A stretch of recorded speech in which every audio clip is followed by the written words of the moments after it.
This is a special edition of Macro Voices with hedge fund manager Eric Townsend, the premier financial podcast targeting professional finance, high net worth individuals, family offices, and other sophisticated investors. Now, for this special edition of Macro Voices, here's hedge fund manager Eric Townsend. Macro Voices All-Stars episode 82 was recorded on December 2nd, 2019. I'm Eric Townsend. Dr. Pippa Malmgren is back with us this week. Pippa, it's great to have you. I want to talk about the situation in Hong Kong. Now, as I think almost all of our listeners, I'm sure, must have heard, there was a really big standoff between protesters and police at Hong Kong Polytechnic University. Now, most observers are assuming, well, sometimes it's students that get a little bit upset and get into scuffles with police. So they think the fact this happened at this specific university is just coincidence. You think there's a lot more to the story. Please elaborate. Well, look, I think that we take so much for granted when we're trading from a trading floor or sitting at a desk at home, and you look at the markets and you assess the prices. And it's important now and again to think about, what am I taking for granted? What do I assume? And one of the things we assume is that there's always access to the internet. But what we saw in Hong Kong was that the obvious reason that the Chinese authorities were interested in that particular university and that particular part of the campus is because that's where 100% of the internet connection for all of Hong Kong is based. And if you control that, you get to see every single communication that goes in and out and identify who said what, gives you the power to cut it off and to isolate the island. And if you control the telecoms as well, you can literally black out a location. And so, it's also interesting that in the Baltic Sea right now, one of the biggest areas of confrontation between NATO and Russia is over the internet cables that are underneath the ocean, on the ocean floor. These are things that are to do with real infrastructure that you just assume is there, it's reliable, you'll be able to make your trades tomorrow because you'll just get online. And I think that now is a moment in history where we should begin to ask a lot of questions about, what do we take for granted? Another element of this is also the rule of law. And, having lived in Hong Kong myself, and I've gotten to know China and its leadership over the years and how they think, and it's a kind of very fundamental impasse, because the mainland Chinese view, the leadership view is, of course, if you guys want this rule of law that you have in Hong Kong, that's fine. Go ahead. We don't really understand why it's so valuable to you, but if you really want it, that's fine, unless it's really important.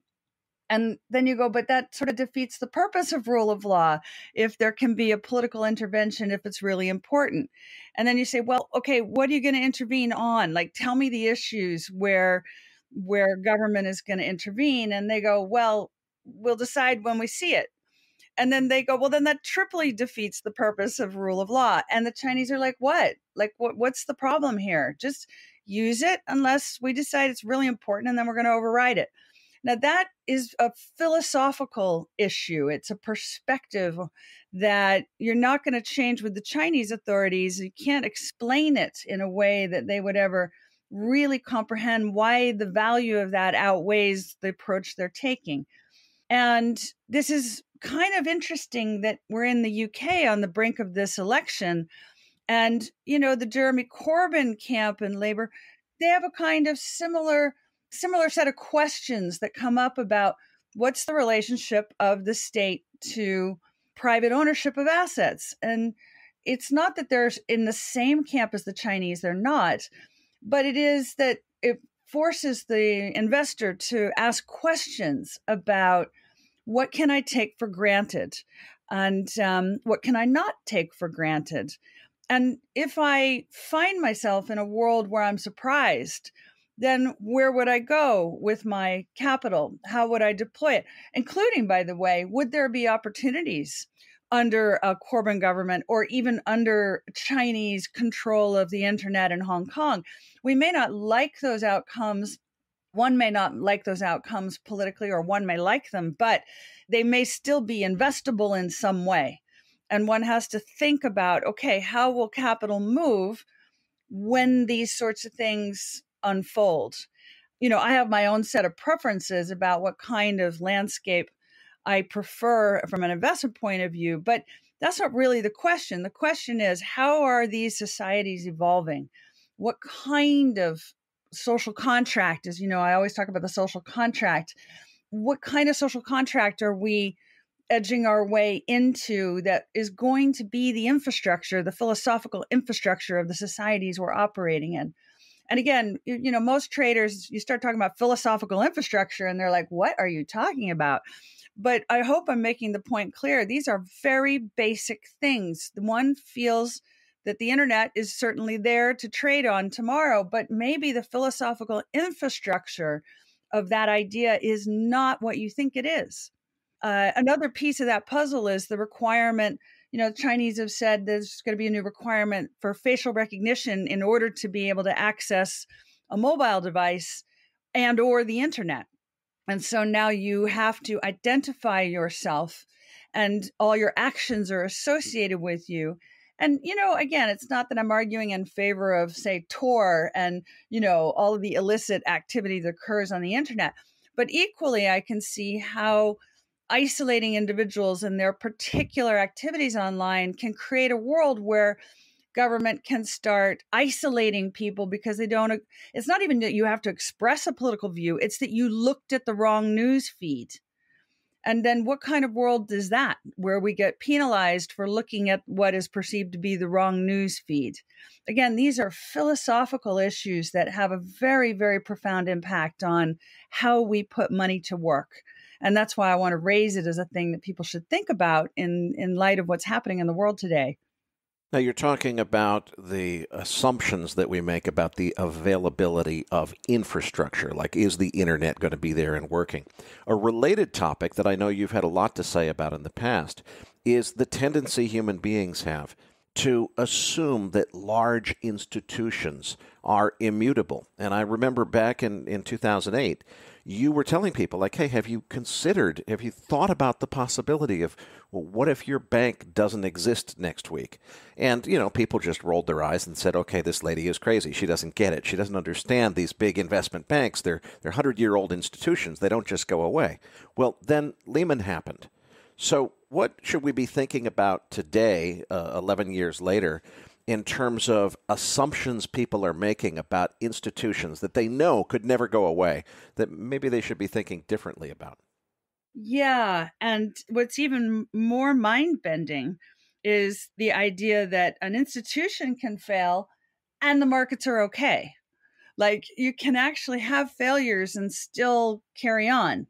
What you get is a repricing of risk.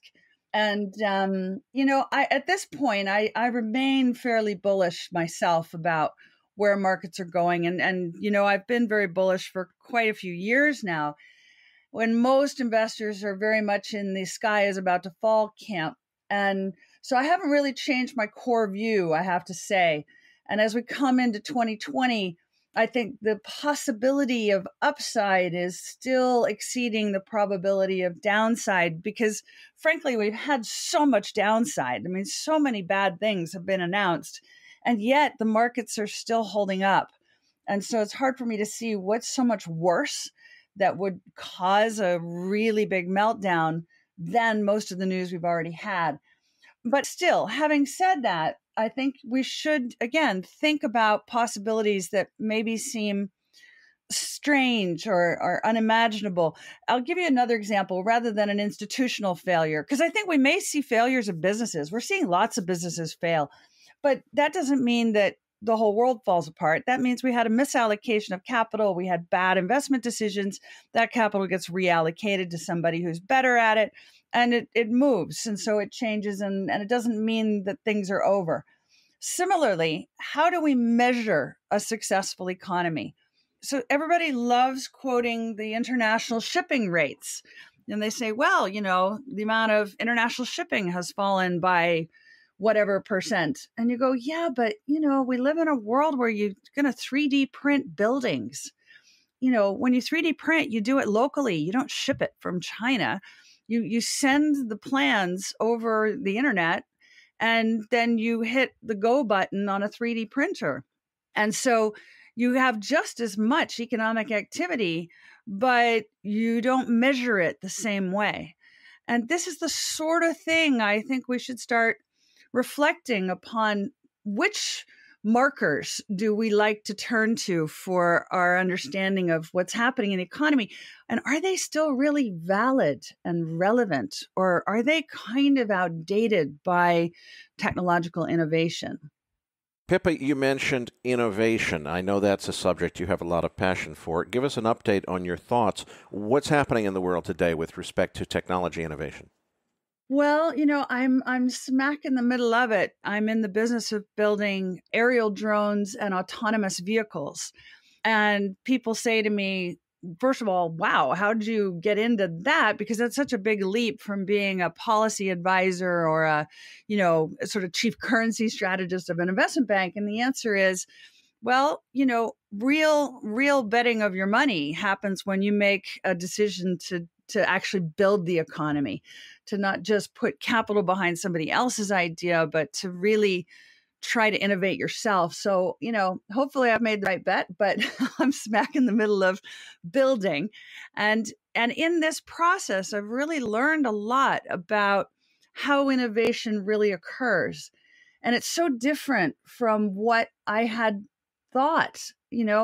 I really believe that you could tell if a company would do well or not based on how many coders they had from MIT and Stanford. Now I realize that actually going to the traditional conventional universities, not that they aren't wonderful, they are, but it knocks a lot of imagination out of you. People kind of do things the same way, the expensive way. And people who come from a different background can quite often produce much more innovative stuff because they're like, why not? Why can't we do it this other way? And also little companies, tiny companies like mine, are able to create extraordinary technologies without the benefit of a lot of money or a big space or a big lab. And so, having experienced this, I now have much more faith and confidence in the capacity of the innovators to keep delivering than I ever would have had I stayed in a purely financial investor role in the markets. And so this is a key thing too, because when investors start to see, for example, the Tesla story crack up, and it is cracking up, right? It's not a pretty picture. But that doesn't mean that all technology is up the creek, or even that all electric car technology is up the creek. In fact, what it seems to mean is that Porsche and BMW's new electric car offerings are absolutely looking beautiful and fantastic for the market. And people are very willing and interested in buying into that space because they've watched what happened at Tesla and they're going, well, actually, there are alternatives that might work better. So the innovation proceeds, even though the Tesla headline, for some people, it says, the markets are going to crack because technology can't deliver. No, that company maybe isn't delivering what was expected. So this kind of willingness to shift institutions, not shift the subject matter, if you see what I mean. I certainly see it in the drone space because a lot of people are like, oh, well, lots of drone companies haven't done very well. Therefore, drones are a bad space. Well, no, a lot of drone companies did badly because they had bad management, bad prioritization. They totally underestimated the value of getting the hardware right. They outsourced that to China. They spent way too much on getting software that was vastly beyond what the client actually needed to do the job. So just because all those decisions were poor doesn't mean the whole sector is not investable. So that's just a practical example. Pippa, finally, before we let you go, you are expressing a few views that are a little bit more concerned than we've heard from you in the past. Now, in the past, you've told us that you really thought the U.S. still looked pretty darn good economically. Is that still the case? And if not, where should we be thinking about capital allocation? Yeah, I have to say, I think the U.S. really looks good. And to be clear, that's not a political view. That's just from an investor standpoint. And it's really the middle of the U.S. It's not the coastlines. It's the interior and again, particularly Texas. are really looking fantastic. They are attracting capital, they're generating jobs, lots of innovation occurring in these places. I think the ecosystem that Silicon Valley built is now migrating to other locations.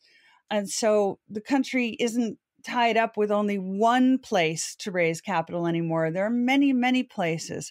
And as we see the rest of the world stumbling, tripping around, not quite clear which way it's going to go, emerging markets have their troubles, the China relationship, sending off alarm bells, headlines like the one we've seen where China's refused entry for U.S. military ships into Hong Kong. These kinds of things make people really nervous about being invested around the world. And where are they going to go? I think they're going to go to the U.S. Even with what's happened in Hong Kong, I've been in conversation with lots of lawyers about, okay, what will the new legal center be after these events? And the answer is really not Singapore, because Singapore also has its issues when it comes to how contracts are handled. They're going to look at the UK or the US. And between them right now, everybody's going, well, actually, the U.S. is really firing on all engines. And I can't tell you how many people I know who are starting to set up businesses, international businesses from abroad coming into the U.S. Of course, what's fascinating is they still all want to be in either New York or San Francisco. And I'm like, if it were me, if I were creating a business or building out an existing European or international business, I'd go into the middle of the U.S. I'd go to places like Nashville and Atlanta and Texas and Arizona, because these are the places where they're growing really, really fast. But the rest of the world doesn't know this part of the country. So I still think there's maybe lots of opportunity there. Well, we just saw Charles Schwab relocating their corporate headquarters from San Francisco to Texas.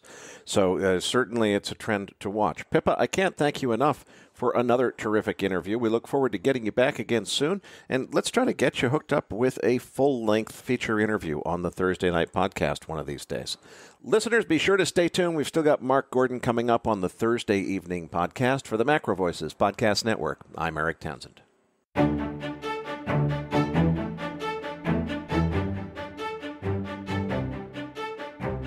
That concludes this edition of Macro Voices. Be sure to tune in each week to hear feature interviews with the brightest minds in finance and macroeconomics. Please register your free account at macrovoices.com. Once registered, you'll receive our free weekly Research Roundup email containing links to supporting documents from our featured guests and the very best free financial content our volunteer research team could find on the internet each week. You'll also gain access to our free research library. And the more registered users we have, the more we'll be able to recruit high-profile feature interview guests for future programs. So please register your free account today at macrovoices.com if you haven't already. You can subscribe to Macro Voices on iTunes to have Macro Voices automatically delivered to your mobile device each week, free of charge. Macro Voices is presented for informational and entertainment purposes only. The information presented on Macro Voices should not be construed as investment advice. Always consult a licensed investment professional before making investment decisions. The views and opinions expressed on Macro Voices are those of the participants and do not necessarily reflect those of the show's hosts or sponsors. Macro Voices, its producers, sponsors, and hosts, Eric Townsend, shall not be liable for losses resulting from investment decisions based on information or viewpoints presented on Macro Voices.